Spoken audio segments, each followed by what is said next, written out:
Contribuir a la inserción laboral de los colectivos más desfavorecidos, pero en este caso a través del apoyo a proyectos de autoempleo. Ofrecer a las personas que participan en el programa tutorización y acompañamiento, facilitar el acceso a la financiación mediante este convenio que la obra social tiene con Microbank a través de un microcrédito, convenio de entidades, información sobre ayudas y trámites, formas jurídicas, estudio de viabilidad o la formalización del plan de empresa, pues podría pedir cita en la Fundación Erguete. Una vez que cumples los 40 es imposible encontrar trabajo y los 45 ya no existes.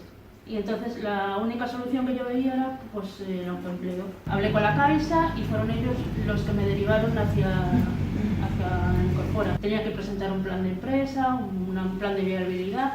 Yo tenía muy claro lo que quería, pero no tenía ni idea de cómo hacerlo. Fue Marta la que me guió, me ayudó muchísimo, sobre todo con el plan de viabilidad que no sabía ni por dónde empezar. Y a partir de ahí fue todo muy fácil. Empecé haciendo un blog, hablando de las cosas que sé hablar, que son de arte, crianza y demás. Y luego cuando ya nació mi hija, pues empecé a hacer juguetes de madera para ella con mi padre. Entonces decidí tirarme a la piscina y empezar a hacerlas para vender. Vio que podía ser una buena idea y me asesoró un poquito y demás y ya empecé.